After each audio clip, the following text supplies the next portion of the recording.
One of the interesting things that happens in journalism is you figure out exactly what's going to be on the evening newscast, or you figure out what's going to be in the morning's paper or the next hour's update to the website, and then somebody comes running in screaming about something, and you have to pivot immediately. We had one of those moments this week when we were planning the drone summit. We got an email earlier this week from somebody saying, sure, we'd love to have this person come out and talk. And when the dean sends you an email early in the morning that says, this is so cool, and you'd be shocked at how many emails and messages I get from my dean saying, this is so cool, usually that means forget about everything that you're doing, you're going to be jumping into something else for a little while. And so I saw that and I went, oh God, here we go. We're 4 days away from the Georgia Drone Summit, we're ready to print the programs, and he wants to add something. And so I kind of hesitantly went and looked at the link. And then I responded, yeah, that one's pretty cool, and we got to get that in here. So I immediately sent a message up to our team in the New Media Institute who was putting the programs together, and I really wanted to type, stop the presses, guys, because I haven't gotten to say that in a really long time as an old newspaper man. But we stopped, and we readjusted the schedule a little bit, and we brought this next one in. We've heard about a lot of really great ways to use drones, and some neat ways to use it for package delivery stuff. And we've talked about delivering burritos. I'm not really sure that I want a burrito that's been in the air that long. We've talked about basketball shoes. I'm not sure that I'm so desperate to get basketball shoes in the next 30 minutes. But this next presentation is it's stunning. It takes all of the development that's gone into package delivery and turns it into something that is really great for dealing with the problems of the human condition. This next one just blew me away when I saw it earlier this week, and I am thrilled that we can welcome to the stage Joe Ruiz from the UPS Foundation to talk about how UPS and the foundation is helping folks in Rwanda through the first drone medical network ever developed. So please welcome Joe Ruiz. Thank you, Mark. Appreciate it. Thank you. Well, good afternoon, everybody. I'm Joe Ruiz. I work for the UPS Foundation. Today, I want to tell you a little bit about UPS that you don't know. I know that you know our brown trucks. You probably know the name of your package driver. And maybe you've seen Taylor Swift on our package car. So now some of the younger folks know us now. But there's another side of our company called the UPS Foundation. And I think it's important to know that businesses do a lot of good things. And I'm really proud about some of the things that UPS has been involved with over the years. So today I want to tell you a little bit about the other side of what we do as a company and share with you some unique things we're doing in the drone perspective. Big one? Do I have to point it? All right. So let me start by just give you a little bit of context. Every year the UPS Foundation provides more than $100 million of philanthropy, of volunteer service, and in-kind service to communities around the world. We're in 200 countries and territories, and we focus on 4 key areas: helping underserved communities, and everything we do ties to something known as the Sustainable Development Goals. You may have heard of those, and those are the goals that have been set by the UN to try to make our planet better, sustainable through 2030. And so some of the things I'd like to highlight of what we do every year working to help underserved communities. We help students with scholarships. Each year we give over 700 scholarships to students, over $15 million in economic programs for underserved communities. We also support global volunteerism. The first message that our CEO ever gave when he came into that position was not one about what we're going to do as a business. It was one that said over the next decade, UPS and UPSers are going to contribute 20 million hours of volunteer service in communities around the world by the end of 2020. And I can tell you today we're on track and above schedule to make that happen. In addition, because we're a big transportation company, we're focused on economic and environmental sustainability. And so we have a commitment to plant 15 million trees by 2020 as well. And then because we're in every community around the world, resilience is very important to us. And we like to leverage our skills and our assets of our company. So community safety is one of our key focus areas. We have 2 main programs. One is around helping novice teen drivers learn the skills that our senior people know They're the safest drivers on the road. We work with boys and girls clubs to help teenagers make sure they drive safely as well. And my program, which I run, is called the Humanitarian Relief Program. And I want to share a little bit about that. Just a few highlights of what we do. And I'll get into the medical drone program in a little bit, but it's really one of the highlights of our program. In addition, we send skilled volunteers all around the world. We have programs where they deploy within 48 hours after disasters over the last 10 years. We embed our skilled logistics experts with organizations like Gavi, the Vaccine Alliance, with the World Food Program, the UN Refugee Agency, and they will stay there for 6 to 9 months. We also work domestically with the Red Cross, and they would respond in the aftermath of Harvey and Irma and programs like that. So disaster relief support is a key thing. We leverage our logistics network. Over the last month, we've done more than 350 shipments to support Houston, Florida, Puerto Rico, the Virgin Islands. And we continue to do that. Last year we did over 400 shipments. We also provide support for refugees because everybody, whether they've been forced to leave their home, deserves to have a place to sleep, a meal. And so we've done over $1 million in support for refugees. And our focus and what we look to do and how we'll tie into our drone program is that we're always looking for innovative partnerships. Because these sustainable development goals are never going to be achievable if we don't get out of our comfort zone and build new partnerships with unusual partners. The usual company giving funding to another nonprofit organization will never get us to where we need to be to solve world hunger, to eliminate poverty, to get clean water. So we have developed what we consider one of the unique partnerships, because what we try to look at from a UPS perspective is logistics. And the holy grail in logistics is last mile logistics. So how do you get vaccines, medicine, blood to maternal mothers, to some of the most rural and hard to reach places in the world? That's our challenge, and our belief is that no community is too remote to help. So last year, through what started as a lone manager working with the Global Alliance for Vaccines and Immunizations, and their mission is to vaccinate more than 200 million people over the next 4 years in the hardest to reach places of the world. And they started talking about how we could partner and create this partnership. So UPS, Gavi, and a drone company out of California called Zipline began a partnership that ties in our 110 years of experience, Gavi's knowledge of all of the most remote countries in the world and the challenges and the places where we need to get to, and this drone company called Zipline, who has this just wonderful technology. So UPS invested $1 million. The UPS Foundation provided a skilled volunteer, and we started an initiative working with the government of Rwanda, a very small country in Eastern Africa, to begin a program which would become the first medical drone network in the world. Now, I know that there are thousands of drone projects going on, but this is like the first operational network. Just like UPS delivers every day in our community, we have a network and we're delivering every day. This is an ongoing pay-for-service that the government believes is necessary to get supplies to people all over their country. Rwanda is really just about the size of Maryland, which is one of the small countries in Africa, but still a pretty big size. It's called the land of 1,000 hills. And part of the challenge is during rainy seasons, which they have twice a year, the roads become impassable. And what typically takes an hour could take 5 hours.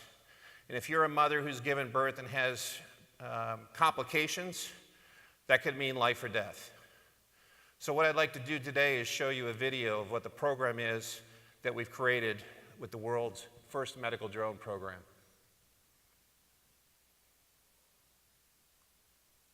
Oop. You want to roll it?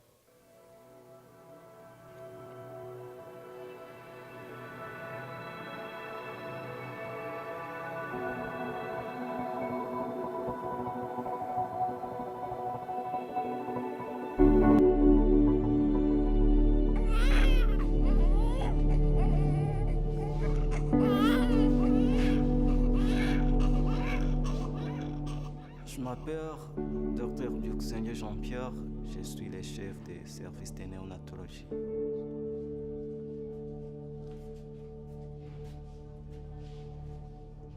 Au cas d'une hémorragie du post-partum, on aura besoin de transfuser la maman qui saigne ou qui a saigné. Et cette transfusion doit être faite en urgence. Quelque chose a été fait par les médecins ou une autre personne soignante, la maman peut décéder.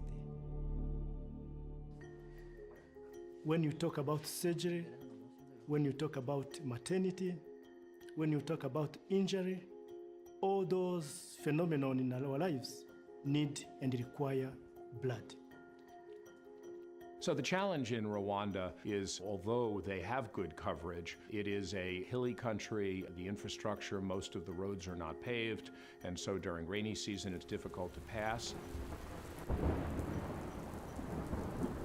Imagine a situation where a mother needs blood. She's been hemorrhaging and she needs blood in the next 25 minutes, otherwise it will be too late. Tell me, what other technology today can you use to deliver that product? We believe that the drone technology is critical, particularly in circumstances where a life is at stake, where every minute counts, and you can't get through a road because it's impassable. Our ultimate goal in Rwanda is to put every one of Rwanda's about 11 million citizens within 15 to 30 minutes delivery of any essential medical product they could need. We are not only contemplating blood servicing, we are also contemplating vaccine distribution, we are also contemplating any other good which can be transported by these drones. One of the things that we want to really emphasize is that it's now not just possible but affordable to provide that instant, reliable access to medical products, even for people in rural and hard-to-reach areas. The government of Rwanda is a visionary in taking this extra step, and now we're going to help save millions of lives throughout the world as we expand this idea.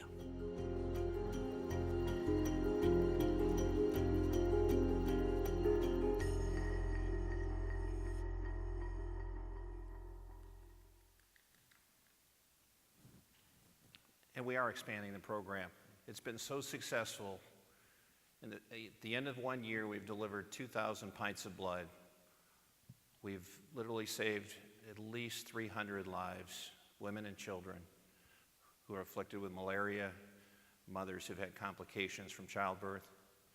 And we're now going to be expanding the program to the entire country of Rwanda beginning in 2018. We'll serve all transfusing locations around the country. And because of the technology, we're now going to be able to deliver to the local health clinics.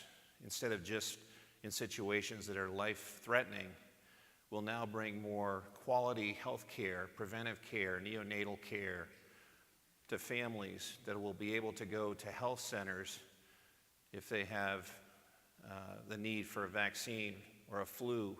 They can get that medicine, whereas before it might be a 2-hour drive to one of the rural hospitals from where they live. So let's look at some of the operating parameters. You saw some of the images of the fixed-wing drone. It typically flies about 400 feet in the air, similar to the guidelines here in the US. The Civil Aviation Group in Rwanda has similar parameters, no-fly zones. What will happen is that it carries 3.3 pounds, and that may not seem like a lot, but what I'm told is that's about 80% of what Amazon ships today would fit in that package, in that space. It can fly at 80 miles per hour and has a range of about 95 miles. So it delivers in a 50-mile radius there. It doesn't land. It's GPS rated. It will drop to about 40 feet when it nears the hospital. It sends a text message to the clinician who will come outside 2 minutes before it arrives, and it will drop a package into a space the size of 2 parking spaces.